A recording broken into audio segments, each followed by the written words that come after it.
Desde el momento en que su voz se quiebra, se hace evidente que lo que viene no es un simple gesto más, sino la confesión brutal de un alma que pesa con el remordimiento. Kiko Rivera, con lágrimas en los ojos, revela que ha decidido tender la mano para reconstruir un vínculo que se quebró hace años con su hermana, Isa Pantoja. La necesito, joder, la necesito, dice, y esas palabras, lanzadas al viento, son el inicio de un relato cargado de dolor, perdón y esperanza. Kiko habla desde lo más profundo de sí mismo. Ha dado un paso que muchos han interpretado como definitivo.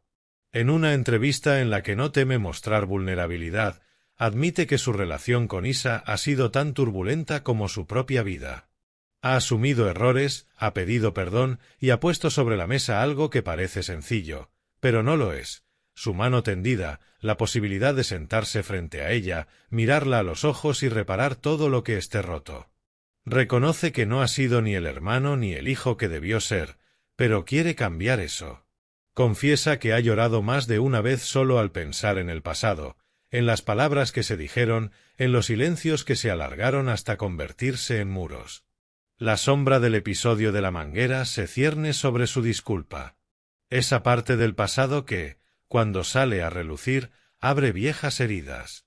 Kiko no lo niega, reconoce que fue un momento horrible, repugnante incluso para él. Asegura que no fue consciente de la magnitud de sus actos en aquel momento. No me siento orgulloso de eso, pero la situación pudo conmigo, declara con la voz entrecortada. Dice que tuvo 29 años, que estaba en plena época chunguísima y que recapacitar ahora le destroza el alma. Sabe que nunca podrá borrar lo ocurrido, pero que debe intentarlo. Que las cicatrices, si no se limpian, se infectan. Y entonces habla de lo que realmente le importa, sanar juntos. No solo pide que lo perdonen, sino que lo acepten nuevamente. Se imagina un encuentro privado, tranquilo, sin cámaras, en el que su hermana y él puedan hablar sin máscaras y sin rencores. Quiere ejercer de hermano mayor, de protector, de alguien que está dispuesto a escuchar y a asumir responsabilidades. Dice que cuando tenga ese momento, primero llorará, porque sabe que debe hacerlo. Luego, su intención es reparar. No con promesas vacías, sino con acciones. Ser esa persona que siempre quiso ser para Isa, ser el hermano que ella quizás necesitó y que él no supo ofrecer. Para él no es solo reconciliación, es reparación del alma. En sus palabras se siente la urgencia del tiempo. Ha dicho que estamos solos y que el tiempo pasa rápido. Esa frase no es accidental, es una llamada. Siente que no hay garantías de que haya una nueva oportunidad, pero está dispuesto a apostar por ella. No quiere que este momento quede en agua de borrajas, en una disculpa televisiva que se olvida al apagar las luces. Quiere que sea real, profundo, duradero. Kiko también reconoce que no todo depende de él. Si llega, voy a tender mi mano, afirma, pero admite que no será él quien persiga a Isa a toda costa. Dice que no lo va a buscar incesantemente, que se siente cansado de luchar solo. Y al mismo tiempo lanza una frase poderosa: si sucede, pues guay, si no sucede, también guay. La vida sigue. En esa aparente contradicción hay algo muy humano, el deseo de reconciliarse, pero también la aceptación de que él no puede controlar los tiempos ni las decisiones de su hermana. Ese paso hacia el acercamiento, sin embargo, no es nuevo en su historia. Kiko ha hablado antes de reconciliaciones, ha intentado marcar gestos, ha llamado al móvil de Isa, incluso en directo, para tratar de romper el hielo, para tender un puente. Ha reconocido que el distanciamiento ha sido largo, pero deja claro que no se rinde. La ternura de esas antiguas llamadas se mezcla con el peso del presente, con un arrepentimiento más maduro y consciente. El contexto familiar pesa. No solo es su relación con Isa, está su madre, Isabel Pantoja, cuya ausencia y heridas han marcado a ambos. Él ha confesado que se ha convertido en una mejor persona desde que ha tomado distancia de ciertos conflictos, que su mujer e hijos le han cambiado la vida, que la felicidad para él tiene otra forma ahora. Afirma que en su casa ya no solo es Kiko Rivera, el personaje público, sino Francisco, el hombre que ha aprendido a amar con responsabilidad, a querer sin destruir. Por su parte, Isa ha respondido al menos con sorpresa, con emoción, con esa ambivalencia que tiene todo dolor profundo. Ha dicho que le ha leído, que le ha asustado, que percibe un cambio en él, que está haciendo deporte, que ha dejado de fumar, que, quizá, está intentando volverse alguien mejor. Pero también ha dejado claro que necesita tiempo. Tiempo para procesar, para sanarse, para decidir si va a abrir la puerta que él ha dejado entreabierta. Sus palabras, desde el plató de televisión, reflejan una mezcla de cautela y esperanza. No hay reproches inmediatos, al menos no rotundos, sino una invitación a la reflexión. Ella cree que entre ellos no hay tanto que reprochar, aunque reconoce que ha sufrido, que ha sido herida y que no va a precipitarse en una reconciliación sin garantías. No reclama venganza, sino equilibrio, no exige un perdón incondicional, sino un acercamiento sincero. En el fondo, lo que Kiko pide no es solo perdón, sino una tregua para sus almas, una tregua que les permita hablar, llorar, reconocer el daño mutuo y, quizá, volver a sentirse hermanos. Sabe que el camino no va a ser fácil, que no va a bastar con una entrevista, con un discurso o una frase bien lanzada en televisión. Lo que propone es un trabajo interior, un proceso que exige valentía, honestidad y paciencia. Sus gestos, sus lágrimas, sus palabras, todo ello se conjuga en un clamor profundo, la necesidad de reparar, de sanar, de reconstruir algo que lleva años fragmentado. La necesito, repite, y en esa simple frase hay una contradicción emocionante, la fuerza de quien ha estado roto y aún así sabe que puede reconstruir algo si hay voluntad, si hay apertura, si hay amor. Quizá lo más difícil para él será demostrar que sus palabras no son sólo una respuesta al ruido mediático, sino un compromiso real. Que esa reconciliación no es un episodio más para la prensa, sino un anhelo íntimo, una puerta que quiere volver a abrir con su hermana para que, entre los escombros del pasado, florezca algo nuevo. Algo que no borre el dolor, pero que lo convierta en un cimiento para construir una relación distinta, sincera, honesta. Al final, no es solo un deseo de Kiko, es un desafío para los dos. Si ella decide aceptarlo, si decide sentarse con él, si decide abrir ese canal de diálogo, puede que no solo reconstruyan lo que se perdió, sino que entiendan juntos que el perdón no es una mercancía frágil, sino una semilla que necesita cuidado para germinar. Y si no sucede, al menos quedará su intento, su mano tendida y la certeza de que, aunque el pasado hizo daño, él ha querido hacer algo distinto. Ha querido amar, pedir perdón y reparar. Porque, en el fondo, lo que él realmente confiesa es algo muy humano, que no puede vivir con la ausencia de su hermana sin arrepentirse, sin desear profundamente que ese lazo rotó, pero que no está irremediablemente perdido. Y en ese deseo, en esa necesidad, está su primera gran esperanza de reconciliación. Y mientras su voz se apaga lentamente, como si temiera que el eco de sus palabras pudiera romper algo más de lo que ya está roto, en su mirada aparece un destello de esperanza, casi imperceptible pero presente, como una chispa que se niega a morir. Porque aunque la distancia entre él e Isa parezca, a veces, un océano imposible de cruzar, Kiko guarda la convicción de que un gesto, el correcto, puede tender el puente que los dos han evitado durante tanto tiempo. Y en esa convicción, en ese acto casi ingenuo de fe, se sostiene su decisión de dar el primer paso. Los días posteriores a su confesión se vuelven extraños.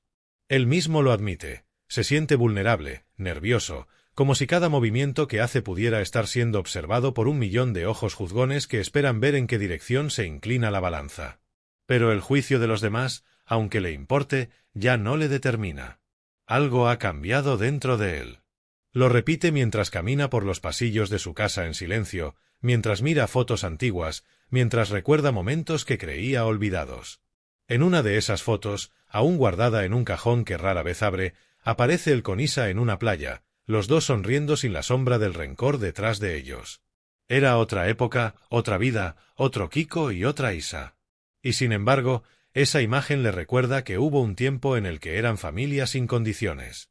Se pregunta qué pensará Isa al ver o escuchar sus palabras. Imagina la escena. Ella, sentada en su salón, quizá con un gesto tenso pero atento, escuchando cada frase con una mezcla de emoción y cautela. Él sabe que ella ha sufrido, que su historia conjunta no ha sido sencilla, que los errores no se borran ni se olvidan fácilmente. Por eso, no espera milagros. Solo espera que, en algún rincón del corazón de Isa, quede todavía un pequeño espacio para él. Un espacio que no esté completamente cerrado. Mientras tanto, Isa también vive su propio torbellino emocional. No lo dice en voz alta, pero le remueve algo dentro verlo así, vulnerable, reconociendo sus fallos. Ese "la necesito" ha sido un golpe suave pero contundente. No porque ella crea que él no pueda vivir sin ella, sino porque percibe en esa frase un deseo sincero de reparar. Y la sinceridad, lo sabe por experiencia, es algo que no siempre ha tenido de su hermano. Es como si, de repente, el ruido de las peleas, los desacuerdos públicos, los años de tensión, se hubieran detenido, dejando al descubierto un vacío que quizás todavía puede llenarse. Pero dentro de ella también hay miedo. Miedo a que todo sea un impulso pasajero. Miedo a que se repitan las decepciones. Miedo a abrir la puerta y que de nuevo la herida supure. Sabe que no puede lanzarse a una reconciliación sin más. Sabe que necesita tiempo para reconstruir la confianza, que no basta con una disculpa por muy dolorosa que haya sido expresar. Sin embargo, hay algo en ella que quiere creer. Ese hilo invisible que, pese a los conflictos, nunca se ha roto del todo. Los amigos cercanos de Isa lo notan. La ven más pensativa, más callada, como si cada palabra que pronunciara Kiko en esa entrevista siguiera rebotando en las paredes de su mente.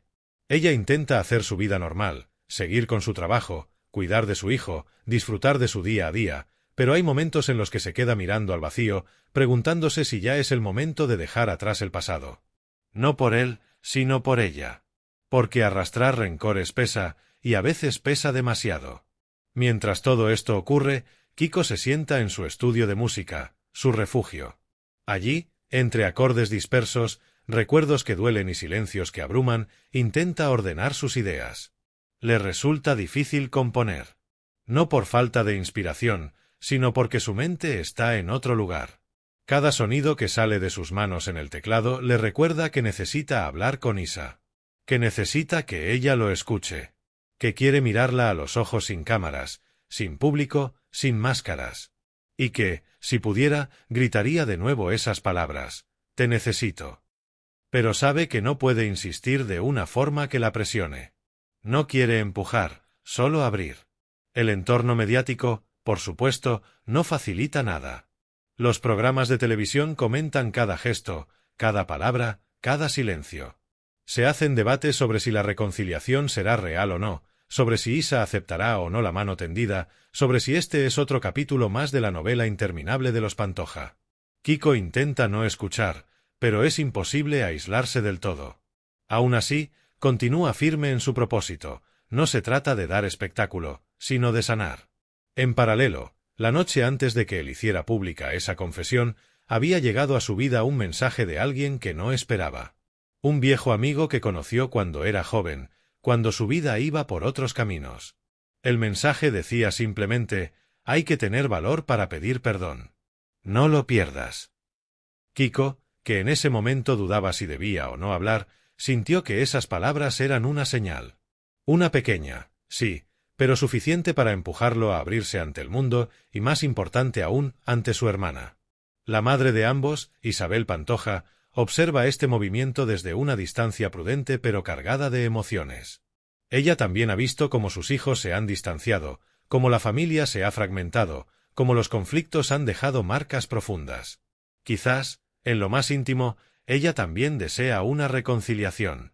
Pero los vínculos entre los tres son complejos, hilados por años de amor, de dolor, de silencios que nunca se dijeron en voz alta. Y en esa complejidad, la figura de Isa ha sido muchas veces la más vulnerable, y la de Kiko, a menudo, la más impulsiva. Kiko, Consciente de todo esto, sabe que una reconciliación con Isa sería también, en cierto modo, un paso hacia la paz familiar. Pero no quiere que parezca que persigue eso. No quiere que Isa crea que su deseo de reconciliación nace de un interés externo. No. Esta vez, y él mismo lo repite, lo hace porque realmente lo siente. Porque lleva meses pensándolo. Porque la distancia con su hermana le pesa más de lo que está dispuesto a admitir. Los días pasan, y aunque no hay una respuesta clara de Isa, Kiko no se impacienta. Por primera vez, parece dispuesto a esperar. Entiende que ella necesita tiempo. Entiende que no se trata de un gesto inmediato. Y mientras espera, continúa trabajando en sí mismo. Sigue entrenando, sigue dejando atrás hábitos que no le hacían bien, sigue centrado en su familia y en su música. Y cada día, al terminar la noche, dedica unos minutos a imaginar cómo sería ese encuentro. No uno perfecto, no uno sin lágrimas, sino uno real. Isa, por su parte, escucha consejos de personas que sí quieren lo mejor para ella. Algunos le dicen que ya es hora de perdonar. Otros le sugieren que sea prudente. Pero en el fondo, la decisión es solo suya. Y lo sabe. Porque reconciliarse no es solo volver a hablar. Es abrir una herida para curarla desde dentro. Y eso duele. Pero también libera. Una tarde, mientras Isa pasea por un parque con su hijo, el pequeño toma su mano con fuerza y le pregunta inocentemente: «Mamá, ¿tú tienes hermanos?». Ella sonríe, pero la pregunta la atraviesa como un rayo. Porque sí, claro que los tiene. Y aunque el lazo esté lastimado, sigue existiendo. Ese simple gesto, la voz dulce de un niño que no entiende de conflictos, le recuerda que los vínculos no desaparecen porque duelan. Solo se esconden. Esa noche, Isa se sienta sola en su habitación y vuelve a ver la entrevista. Esta vez no como figura pública, sino como hermana. Y mientras observa a Kiko romperse, mientras lo escucha asumir errores, mientras capta el temblor en su voz, algo se mueve dentro de ella. No es perdón todavía. No es reconciliación inmediata. Pero es un primer latido. Y a veces, un latido es suficiente para empezar a vivir de nuevo.